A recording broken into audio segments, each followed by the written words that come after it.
Hello ladies and gentlemen, and welcome to the Quinton Reviews Avengers Endgame Hot Take Extravaganza No Beard Fun Fest! So this part of my apartment is incredibly hot and incredibly humid, and I am sweating like a pig running a marathon.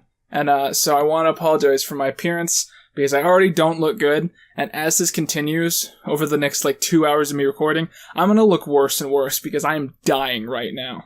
Yeah, so for my big fancy lead-in, this is my Avengers Endgame review. I saw it yesterday, and I stayed up all night working on this, and this is my review. I should have just led with all that. So this video is going to have a non-spoiler section and a spoiler section, so if you haven't seen the movie, you can continue to watch up until the point where the spoilers start, and I'll try and make that very obtuse and obvious. So don't worry, you'll know. I'm a little wary of doing hot takes, to be honest, because usually whenever I do one, it's a very in-the-moment, emotional take, and I often end up saying things which I believe in that second, but then later I change my mind on, like, Infinity War's ending is bad, or Kylo Ren is irredeemable, or Star Wars Rogue One isn't super boring. So I hope you guys understand that by the nature of what this video is, it's me reviewing this experience I just had, maybe a little too over-enthusiastically, so you shouldn't be too surprised if later on one or two of my points I end up evolving on or just changing my stance entirely as the world changes and I change and I get to experience the product a few more times. Anyways, here's my spoiler-free, hot take-filled review. Avengers Endgame is less itself a standalone experience and more a bookend to the cultural phenomenon that has been the MCU, where people have become hooked on studying the connections between various different films set in the same universe. The pacing is a little bit unpredictable, but that's sort of understandable given the context of what it is. It would probably be ideal if you went into the film having seen all of the Avengers movies and Guardians of the Galaxy, but on that note, if you've done just 10% of that, you won't be confused. Endgame feels a lot like a brand new third act to Infinity War, and in many ways it should be treated just as that and little more. In the future, I imagine very clearly that audience will end up playing these two films back to back and enjoying them as one experience, which I think will greatly undermine a lot of what makes Endgame sort of cool. I think a lot of the narrative choices won't resonate nearly as clearly if you haven't lived through the past year of the franchise essentially being dead. Some people turned into leaves and never came back. One extremely positive thing I can say about these two films is that despite being notoriously long, they never felt that way. By the time that Endgame was almost done, I didn't even think I was halfway through, and it is 3 hours long.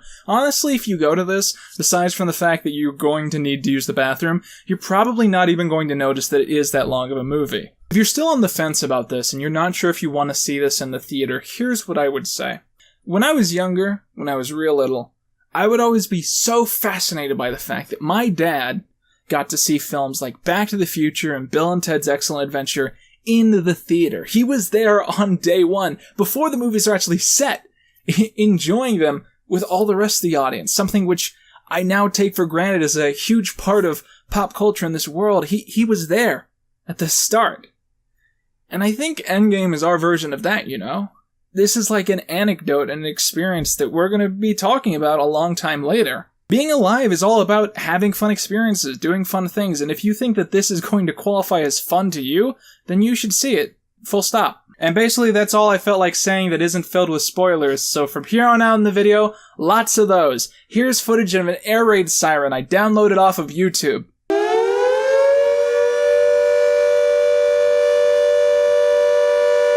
And now for the paradoxical part of the review, where I presume that you have seen the movie, yet I describe it as if you haven't. Endgame starts off with all the remaining Avengers finding Thanos and discovering that he's used the Infinity Stones to destroy the Infinity Stones, meaning that they literally cannot reverse his actions. This has left him scarred, nothing more than a burnt purple marshmallow, a description which is even more accurate after Thor cuts his head off. Then there's a 5-year time jump, which I alluded to earlier in this video. Some people have tried to move on, starting new relationships, and new social groups, and new lives. But the Avengers, they can never move on. Because they avenge, or something like that. The most brilliant part of the 5-year time jump is the introduction of Tony Stark's role as a father to his brand new daughter, who was born after the time jump started. Why this is important is that it totally changes the stakes in terms of the audience's minds. Up to this point, we've all been thinking like, okay, time jump, build a time machine, go back, completely revert this timeline, just bring everyone back in the past and forget any of this even happened.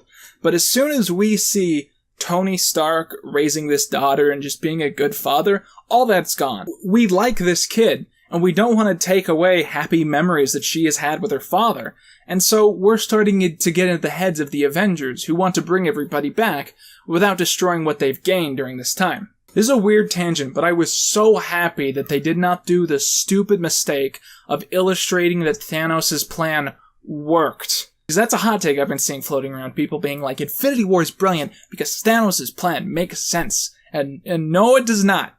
A basic third grade understanding of the world clearly shows that no problem we face is caused by overpopulation. You guys all understand this, right? If anything, the problems on our Earth are caused by an imbalanced amount of supplies, but that comes down partially to greed, and that doesn't go away if you massacre half of the planet. Like, people living in poverty who don't have food or shelter, they don't suddenly get better lives just because Jeff Bezos dies. That's fucking stupid. To believe that Thanos' plan makes sense, you have to believe in Reaganomics, and if you believe in Reaganomics, then your understanding of the world is equally as malnourished and underfed as the people whose lives have never been fixed by Reaganomics. And the thing is that none of that actually affects the quality of these two movies because the point is that his plan doesn't make sense. It's a cult. It's Jamestown. It's Waco. It's this emphatic leader convincing his followers to act against their own self-interest for no reason other than the fact that he's very good at convincing people of his ideological point of view. And I see people talk about these two films going like, let's discuss the potential positives of mass genocide. Bitch, miss me with that Nazi shit. Due to a rat accidentally stepping on the control panels that sent him into the quantum realm or whatever, Ant-Man is suddenly thrown back into the present, where he discovers the whole plot about Thanos and realizes that he has been stuck inside this pocket quantum reality thing for 5 years without even knowing it. He goes to the other Avengers and says that he has a plan where they might be able to build themselves a time machine which they can use to go back in time and collect together the Infinity Stones before they were destroyed to then use them to unsnap everyone back into reality. So I am totally down with the idea that Doctor Strange looked into the future and saw every potential reality and essentially chose the one where the most people were going to be saved. But how did he know that he was in the timeline where this one rat was going to accidentally push 3 buttons on a keyboard in a van in like a storage facility, which would unleash this guy who was super important to the good guys winning? And that, ladies and gentlemen, is what we in the YouTube review scene call a joke criticism. I think my favorite change to the cast presentation has to be Bruce Banner.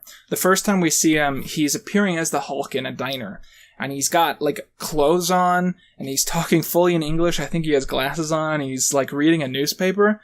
And there's been this running joke in the past few films where the Hulk has been maturing at the rate of, like, a child. So I thought they were implying that Hulk had, like, become an intellectual. like Bruce Banner would turn into the Hulk and the Hulk would just start reading, like War and Peace. And that's not what it was, but I would have liked that more. What actually happened is that Bruce Banner realized that he needed to embrace the positives that come with being the Hulk, so he induced himself to gamma radiation in such a way that the Hulk and Bruce Banner became one figure. All the mass and all the brains. I wish I could show you what it looks like. I googled Hulk Bruce Banner hybrid, and I got a kind of cannabis. So, I hope that makes you understand what it's like. Also, I don't want to be mean, and I don't want people to get the wrong idea, but in Captain Marvel's standalone movie, is she, like, interesting, or funny, or cool, or, fun to be around? 'Cause she ain't any of that in this movie. And like, I'm not trying to be a downer, but it's just like, I watched her scenes, and she has this mansplainy vibe. That's the only way I can explain it. It's like a mansplainy vibe. Like, she mansplains to people. A lot of people thought she would be like the savior of the movie. Luckily, she's barely in it, so it doesn't even matter. All of the characters go back in time and find the stones during various points in the earlier movies, or in between scenes in the earlier movies, or during scenes set in like the 70s, and so on and so forth. This movie works off of Quinton leap logic, so all of the time travel they do is predestination, everything causes everything else, so they can't go back and change history, etc., etc. There's this really touching scene where Black Widow and Hawkeye fight over who gets to commit suicide so the other person can get the Soul Stone. And, it's sad. The scene is sad. I also think it's the most tone-deaf scene in the movie, because it's a little bit goofy. I'm sorry, it's a little silly. I know it's trying to be sad, but it's a little bit like a Monty Python skit. It is these two grown adults squabbling like they're on a playground on who gets to jump over a cliff and die. And let's all be honest with ourselves here, these two characters have been chosen because they are the only ones on the team who have no real superpowers, and they are the only characters where if they weren't in a movie, you wouldn't notice. Hawkeye wasn't in this movie, I didn't notice until just now. And then there's that shot of like Black Widow having died falling down this ravine or whatever, and it is exactly like the shot of Gamora from the last film. And it was like, get your own memorable death, lady. I feel like a huge amount of the greatness that's going to come from this movie is going to appear when people start doing fan edits where they put all of these scenes back into the earlier films. Like they make fan edits of the Avengers 2012 movie and Guardians of the Galaxy where all these scenes are put back in, and you get to see how all these things match up in the timeline. I can totally see myself binging all that stuff in like 6 months. Because you know that it had to be designed for people to do that because of how close they get everything and just how much they're trying to please the fans with this movie. While Nebula's in 2014, her counterpart and thus Thanos discover that she's in the past and end up watching basically the whole movie, figure out the plot of what's going on, and they use the Avengers technology to open a portal into the future. Something that this movie seriously needs to be praised for, which it might not get a lot of because people were just too immersed, is it sets a brand new high standard for scenes of actors fighting themselves. I mean, up to this point, you know, the peak was Terminator Genesis. Right under that was atop the fourth wall, but Avengers Endgame goes far beyond that. You will literally never think about the fact that that is impossible unless you force yourself to. Bruce Banner puts on the gauntlet and he is able to snap his fingers and bring back everyone back into existence. So now everyone who died 5 years ago is in the present, as if no time passed for them at all. I cannot help, but entirely for the sake of my own amusement, think about the repercussions of this plot point. Can you imagine the emotional roller coaster some of those people must be going through? Bad news. You died. Good news! It's 5 years later and we brought you back to life with magical space technology. Bad news. Your wife was left as a widow. Good news! She never took another lover! Bad news. She got ovarian cancer and died. Surprisingly enough, in my inane guess ramblings of my Infinity War review, I sort of talked about this concept already. How big is the in-universe gap between Infinity War 1 and 2 going to be? Ideally, I'd imagine that it'd be like a month, but a small part of me wants it to be like a full year, so that like in-universe people just get used to the fact that half of Earth has turned into leaves. Can you imagine a scene like, it's at like a bar, some guy's like chatting a girl up, they're really hitting it off, they head back to his place, he swings open the door, this is my fiancé, Sarah, she has been leaves. And then, like, the girl from the bar runs off to find her husband, but she's, like, moved in the past year, so she doesn't actually know where he is. And the guy from the bar is left insisting to his fiancée that, like, she's been dead for a year and just didn't know. Yeah, I guessed it would be a year. It was 5, which is way worse. There's a scene where Peter goes back to his high school and he just looks really shaken up, and he sees his best friend from his standalone movies, and he just gets excited, and he runs up and he hugs him. And you get the feeling that's 50% that he's had the worst day ever, and he's just so happy to see his friend. And it's 50% the fact that he is so relieved that his best friend is not 5 years older and thus no longer in high school. I feel like Spider-Man Far From Home should cover this element and talk about how weird it is, because if you think about it, half of Peter's graduating class grew up over those 5 years. They graduated high school, they have regular lives. The other half are just poof, back in high school 5 years later. And their class is mixed with people who were not affected by the purge and actually aged in those 5 years naturally. So Peter is in high school with people born 5 years after him. And that must create some, like, tensions, you know?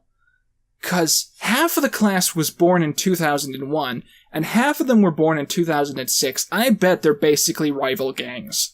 'Cause on one hand, imagine being a senior in high school, having big senioritis, sort of being mean to the freshmen, mocking everyone below you. Suddenly, someone snaps their fingers twice, and you're now in school with 8th graders? And on the other hand, imagine you're in the future, you're a senior in the future, graduating class of 2023, and suddenly you're sharing your class with people who were supposed to graduate in 2018, people who are quoting super outdated memes and are surprised that TikTok went out of service years ago. Like, seriously, imagine trying to be nice to someone still quoting 5-year-old memes.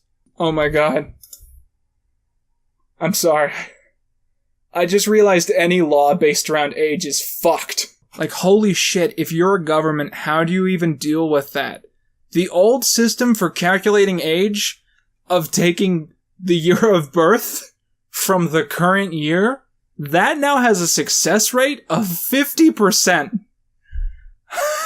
What do you do? And you gotta do it quick, because it is not gonna take a long time for 16-year-olds to figure out this loophole. Alright, again, that's all speculative fun, you know?